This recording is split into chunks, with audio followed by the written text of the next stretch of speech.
Okay, today is April 5th. We're going to be talking about the updates on Trump's tariffs. So if y'all remember, originally this tariff was supposed to be 25% on multiple countries on steel, 15% on aluminum. Since then, he's backed down basically just to China, given exemptions to Canada and some of the biggest exporters of steel to the US. So we're going to be mainly focusing on the China-US relationship and trade wars. So what started all of this was that Trump was really upset about some tech rules that China imposes on companies, US companies that want to do business or sell to Chinese consumers. The first one that they impose is a joint venture, which basically means it's an accounting term where they make a US company kind of partner with a Chinese company for manufacturing or sale of a good. And so the whole thing is that Trump thinks that the Chinese government is kind of stealing intellectual property through these rights. So if you're doing a joint venture, you might have to share some trade secrets during the manufacturing process. So for instance, if me and you are making computer chips and there's a specific way that we make these chips, I might have to share it if we're doing business and manufacturing the chips together. So that's the first problem. The second problem is red tape that they have surrounding, and it's basically having to do with data that they collect on users. So the current rules in China is that they have to store the data in China, and the government has to have access to that data. They can't use it, they can't send it over to the US for analytical reasons. They have to actually analyze it in China. Also, it could give away some trade secrets or what they're trying to do. The third one is research and development in China. So basically, if they wanted to improve a product, China might make them do the research and development in the Chinese market.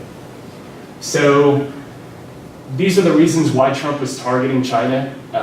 Also, the massive trade deficit that we currently have with China. And so we went from the 25% tariff on steel and things like that, which really don't affect Chinese markets. They're not a huge exporter of steel. They are kind of an exporter of aluminum, but that's behind some other goods that actually are affected by these tariffs. So first, Trump imposed these tariffs, which is about $46.2 million.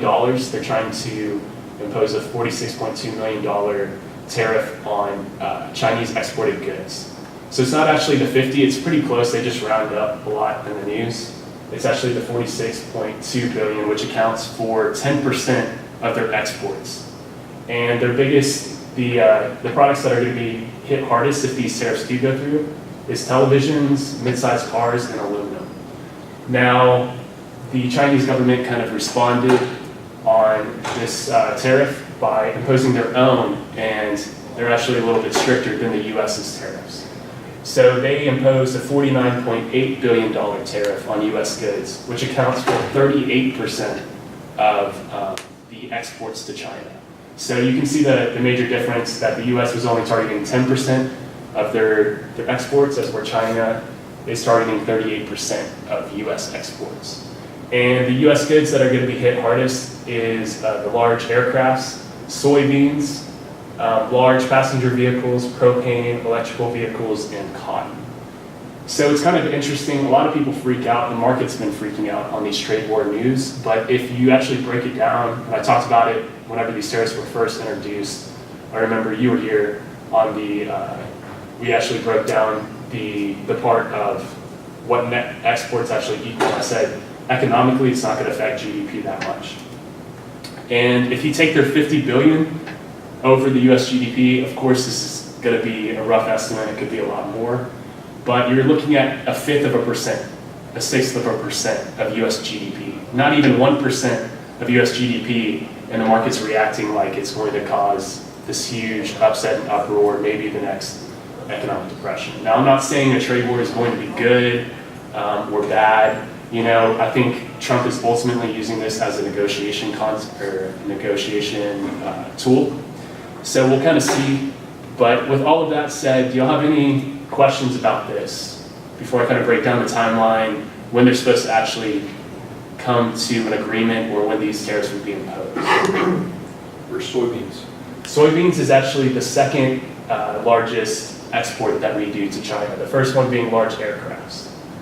So I don't have the directs. These are all in order. So the largest one that would be hit is large aircrafts, and then the second is soybeans. You have it, okay. Fine. Yeah, right here. So soybeans is a big deal, and then cotton is also kind of a big deal that you've heard about the news. So it's kind of interesting. If you notice, and if you look at the charts, whenever this was released, you'll see Boeing and these large aircraft carriers actually get hit really hard, probably down 5 or 6% from this news. So the 38% U.S. goods offered, that's 38% out of all the U.S. goods offered to China? Yeah, that we export to China. So it's a third. It's a bold move on China's part for sure. That's how much is going to be affected? Yeah, that they're trying to target in retaliation for Trump, targeting 10% of their goods. In terms of U.S. dollars, I suppose? It's actually, this is percentage of, this is of US dollars, 49.8 billion, but it accounts for 38% of our exports to China. Okay. So I'm impressed with the Chinese strategy because what I see through soybeans is Yeah. a target of Trump, basically the political base. yeah, Which is interesting that they've got a plan. yeah, and you kind of saw the same thing with England whenever or Europe, whenever you saw him introduce these tariffs in the first point. They hit like whiskey and some other things that were actually a political move on who supports some key members.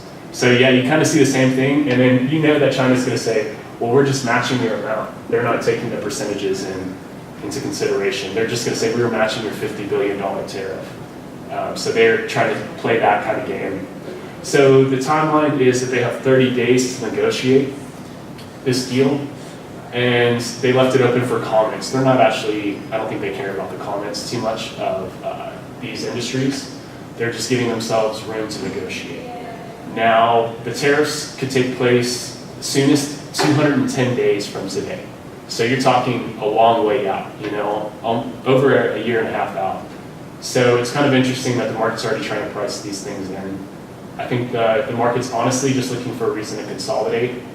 I don't see too much, economically speaking, I don't think it's going to have as big of an impact as the market's acting like it will. Sure, some companies are going to get hit hard, but ultimately I think the U.S. economy is going to be fine if these tariffs actually do hit. So what I have here is the S&P 500. And this is technically marked up. We've got a nice trend line with a couple bounces, starting here, back in 2016 at some point, up till now. And we had a nice couple tests. This was the inflation scare off the wage growth, that we had the wage pressure, which caused a nice sell-off, a 38.2 retracement, Fibonacci retracement off of this nice run. And we're also previously testing this support/resistance level. So we actually saw the market kind of gap up. As said before, I've been watching this, and as long as price action is bullish, then I'm going to stay into the market. I'm still currently in 2 positions, and my Burlington trade that I actually bought after we talked about it and broke it down fundamentally is up 9% as the market's gone down. So Bank of America has got hit. I was up 35%. It's now sitting at 20%. It sold off about 10% because of these scares. And as scares hit, people move into treasury bills. Banks are directly affected by treasury bills. So I'm still holding my positions. I took profits in some other ones, but the point that I wanted to hit is that the market is on solid footing, and it looks like we do have a nice bounce off that support resistance level. Anything that any other charts that you want to look at? I've mainly focused on the S&P. All of them kind of move similarly. So that's all I have for the tariffs. And the point that I was trying to make is the market is still in good footing. I know a lot of people are freaking out. The news is freaking out. But to me, there's no real worry to start worrying right now, because these tariffs aren't enacted. They're not going to be enacted for over half a year. It's probably just a negotiation tactic that Trump's using, and the market is in fine. It's fine footing. So Finding what concepts? price action. So price action studies the supply and demand of buyers and sellers. So it can usually tell you, and a lot of Wall Street firms use this type of markups. I'm sure if you've seen CNBC, et cetera, they do a lot of price action and technical markups. And the reason is because it can give you a pretty good forecast into what could happen in the future, compared to something like technical or fundamental analysis, which you're looking at months ahead of time. So technical analysis or price action can kind of give you a buy or sell point. So for instance, on here, if this were to break through the support resistance level right here, this is a key level. 200-day moving average, or?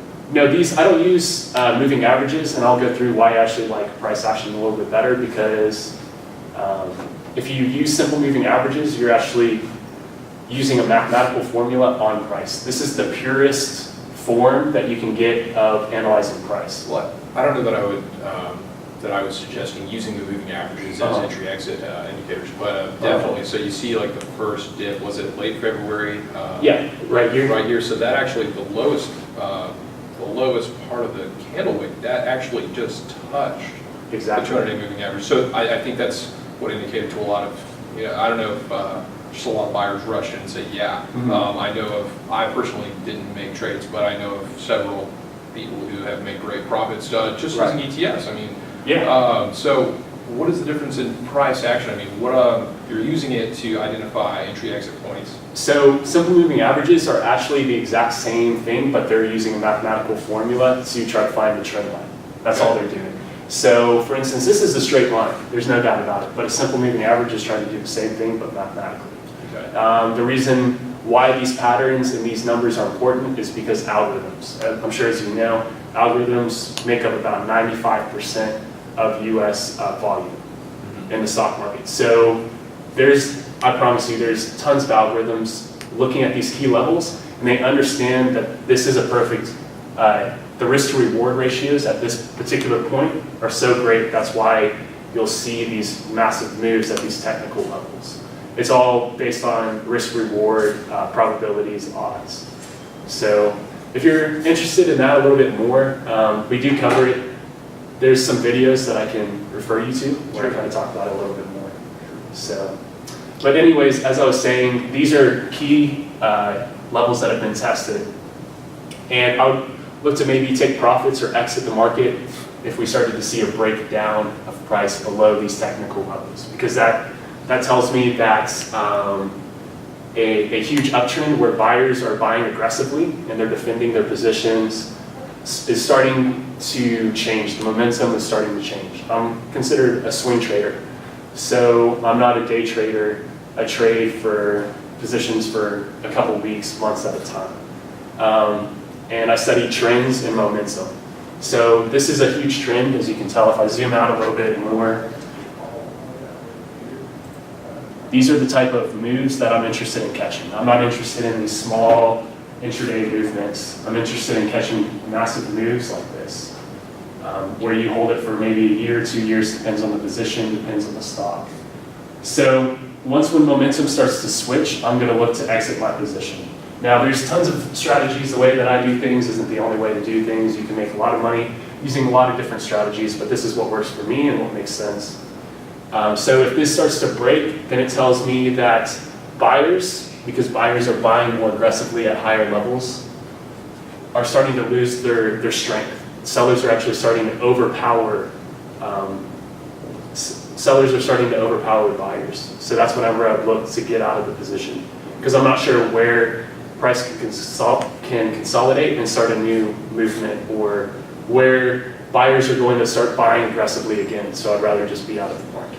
It's kind of my philosophy. So there's a lot of different philosophies that you can use. This is just personally what's worked for me.